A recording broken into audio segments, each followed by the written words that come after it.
शिक्षक म्हणून आपण कसं चांगल्या प्रकारे विद्यार्थी करू शकतो आणि तो विद्यार्थी आपलं नाव किती मोठं करू शकतो एक चांगलं उदाहरण शैली सरांनी या ठिकाणी दिलेलं आहे.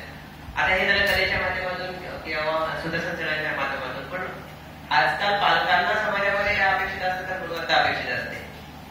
म्हणजे कोणत्याच पालकांना असं आवडत नाही की माझा विद्यार्थी फक्त कलेमध्ये पुढे आहे किंवा खेड्यामध्ये पुढे आहे, तो मागतो मार्कशीटवर माझ्या विद्यार्थ्याला किती पुढे. तर अलंकार सरांना मी विनंती करेन की तुम्ही तुमच्या कार्यक्षेत्रामध्ये काम करत असताना भिवंडी तालुक्यामध्ये कशा प्रकारचे उपक्रम गुणवत्तेसाठी तुम्ही राबवले. सर्वांना नमस्कार. आज आपण जर विचार केला तर मुलांमध्ये स्क्रीनचा वेळ जास्त आहे आणि वाचन खूप कमी झालं. वाचन कमी झालंय, मुलं वाचत नाही, पण मार्क मात्र मुलांना खूप मिळतात. मोठं कोड आहे तो विषय वेगळा आहे, पण मुलांमध्ये वाचनाची गोडी निर्माण व्हावी म्हणून काहीतरी उपक्रम राबवता यावा.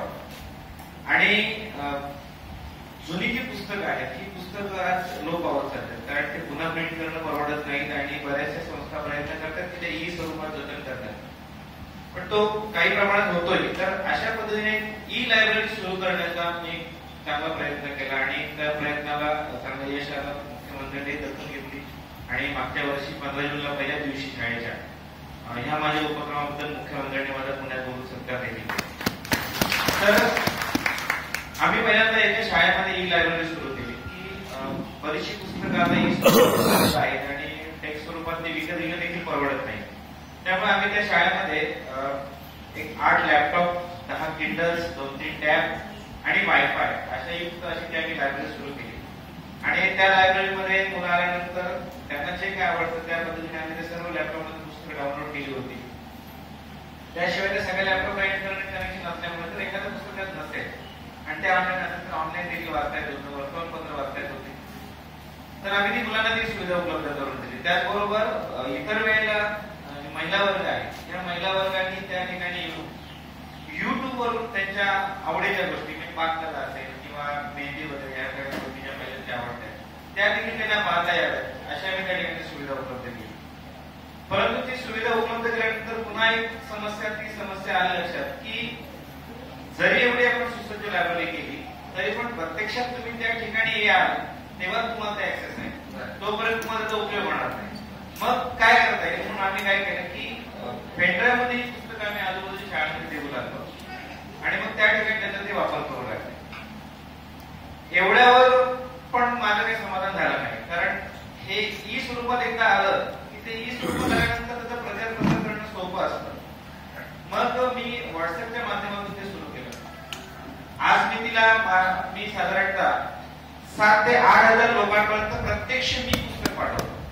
म्हणजे दररोज सकाळी 7 ते 8 हजार लोकांपर्यंत 7 ते 8 हजार लोकांच्या मोबाईलमध्ये मी पाठवलेलं पुस्तक जातं. त्यानंतर ते लोक किती पुढे ते शेअर करतात त्याचा आकडा मला माहित नाही, परंतु एवढ्या लोकांपर्यंत मी नित्य नेमाने रविवार सोडून रविवारी पाठवत नाही, दररोज एक पुस्तक पाठवत असतो. आणि विशेष म्हणजे की हे पुस्तक पाठवताना तुम्हाला प्रश्न पडेल, कदाचित यांनी मला जर सांगतानाच प्रश्न विचारला, तुम्हीच विचारा मी सांगतो लोक असेल. अच्छा, म्हणजे हे पाठवत असताना तुम्हाला कशा प्रकारच्या अडचणी आल्या आणि त्या अडचणीचं निरसन तुम्ही कसं केलं? सुरुवातीला मी जेव्हा हे मुलं व्हॉट्सअपवर पाठवत होतो त्यावेळेस काय झालं की लोकसत्ताने एक बातमी दिली की शिक्षकांसाठी व्हॉट्सअप ग्रंथालय असं आहे आणि दररोज तुम्हाला पुस्तक तिथे भेटतं. ही बातमी दिल्याबरोबर त्या एका दिवसामध्ये मला 10,000 मेसेज आले. 10,000 मेसेज आल्यानंतर व्हॉट्सअपने मला ब्लॉकच केलं, कारण व्हॉट्सअपला वाटतं काहीतरी इथे कमर्शियल ऍक्टिव्हिटी होते. एका दिवसामध्ये एवढे मेसेज कसे काय येतात आणि सगळे अननोन नंबरवरून. नोन नंबरवरून आले तर व्हॉट्सअप ते कन्सिडर करतं, परंतु अननोन नंबरवरून एवढे मेसेज आले व्हॉट्सअपने मला ब्लॉक केला आणि तेवढे मेसेज मला वाचायला 1 महिना लागला. बापरे. त्यामुळे या 1 महिन्याच्या कालावधीमध्ये मला त्यांना काही रिप्लाय करता आलं नाही. आणि मग मी अनेक टेक्नॉलॉजी लोकांशी संपर्क होतो, त्यांना विचारलं की याच्यावर मला काय उपाय करता येईल. मग त्यांनी सांगितलं की तुम्ही व्हॉट्सअपच्या सोबतच टेलिग्राम आहे की टेलिग्रामवर आपले चॅनल सुरू करत आहेत आणि त्या चॅनलवर मेंबर्सचं काय लिमिट नाही. म्हणजे आज माझ्या टेलिग्राम चॅनलला 2,500 पेक्षा अधिक लोक जॉईन आहेत, त्यांना दररोज पुस्तक मिळतं. आणि व्हॉट्सअपवर मग ब्रॉडकास्ट लिस्ट बनवल्या आणि त्या ब्रॉडकास्ट लिस्ट मार्फत आणि मग काही असे म्हणून साधारणतः मी 7,000च्या प्लस लोकांपर्यंत दररोज सकाळी पोहोचतो. म्हणजे हे सरांचं फार मोठं यश आहे. म्हणजे त्यांनी केवळ विद्यार्थ्यांपर्यंत ते सीमित न राहता ते शिक्षक आणि पालकांपर्यंत सुद्धा पोहोचले आणि महिला वर्गाला त्याच्यात सामील करून घेतलं. म्हणजे जवळजवळ संपूर्ण कुटुंबच त्यांनी सांगून घेतलं. आता सरांकडे रात्री होतो, सरांशी चर्चा झाली. सर म्हणा माझा मुलगा गॅजेट पर्सन आहे, अजून लहानच आहे. तर गॅजेट पर्सन कोणताही विचार गॅजेटच्या संदर्भात आपल्याकडे म्हणजे गॅजेटचे संशोधक आहेत घरामध्ये. मोबाईल आपल्याला हाताळता येते तर आपल्या मुलांना त्याच्यापेक्षा चांगला हाताळता येतं. मग गुणवत्ता वाढीसाठी या गॅजेटचा अधिकाधिक चांगल्या प्रकारे वापर करायचा असेल तर मुलांना कार्टून्स किंवा इतर गोष्टींपासून दूर ठेवून शैक्षणिक दृष्ट्या ते गॅजेट आपण कसं वापरायला शिकू शकतो. बघ आता साधारणतः आपण याबद्दल आणि याच्यामध्ये मग सर अजून एक उपप्रश्न आणखी की याच्यामध्ये ग्रामीण आणि शहरी हे दोन प्रकारचे विद्यार्थी आपल्या समोर असतात. शहरी विद्यार्थी तर गॅजेटच्या बाबतीमध्ये तज्ञच असतात, पण ग्रामीण भागामध्ये कधी त्या मुलाला गॅजेट मिळत पण नाही. तर अशा वेळेला एक आपल्याला काय करायचं. बघा आता काय आहे की जनरली मी पुस्तक पाठवतो म्हटल्यावर तुमच्या मनामध्ये एक प्रश्न आला असेल की मोबाईलवर पुस्तक किती वाचणार आणि एक तुम्हाला मिळाल्यानंतर तुम्ही विद्यार्थ्यांपर्यंत ते कसं पोहोचवणार ही समस्या मला जाणवली. मग त्यानंतर आम्ही काय केलं की पुस्तकं खरंच मोबाईलवर वाचणे योग्य नाही.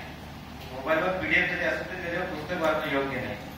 मग आम्ही या पुस्तकाचं ऑडिओमध्ये रूपांतर केलं. सुरुवातीला आम्ही काय केलं की जे काही ऑलरेडी फ्री आहेत इंटरनेटवर, श्यामची आहे, हिसाब नीती, पंचतंत्र, महाभारत, रामायण ह्या गोष्टी आम्ही सुरुवातीला पाठवायला सुरुवात केली. त्याचा एक 10 ते 12 मिनिटाचा पाठ आम्ही रोज पाठवतो. त्यानंतर मग श्यामच्या ज्यावेळेस पुस्तक पाठवायला सुरुवात केली त्यावेळेस लोकांमध्ये म्हणजे कौतुक निर्माण झाले आणि रविवारी पण फोन यायचे, मेसेज यायचे की सर कशाला रविवार तुम्ही गॅप करता, रविवार पाठवा. कारण फक्त शाळेतल्या मुलांनाच ऐकवत नव्हतं तर घरातल्या मुलांना देखील ऐकत होते.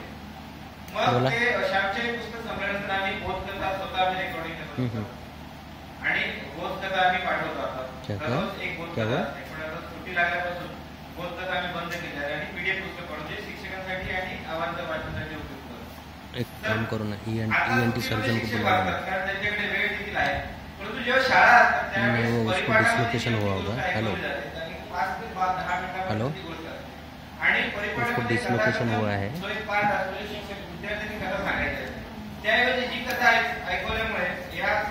हाँ ना, वही उसको डिसलोकेट हो गया, उसके वजह से हुआ. एक काम करो, विनोद हॉस्पिटल में ना ईएनटी सर्जन है, उनको बुला लो. ईएनटी मैडम अपने इधर रहेगी, उसको बुला लो. हाँ ठीक है. या फिर जेली डाल के, हेलो, जेली डाल के दोनों एक मिनट.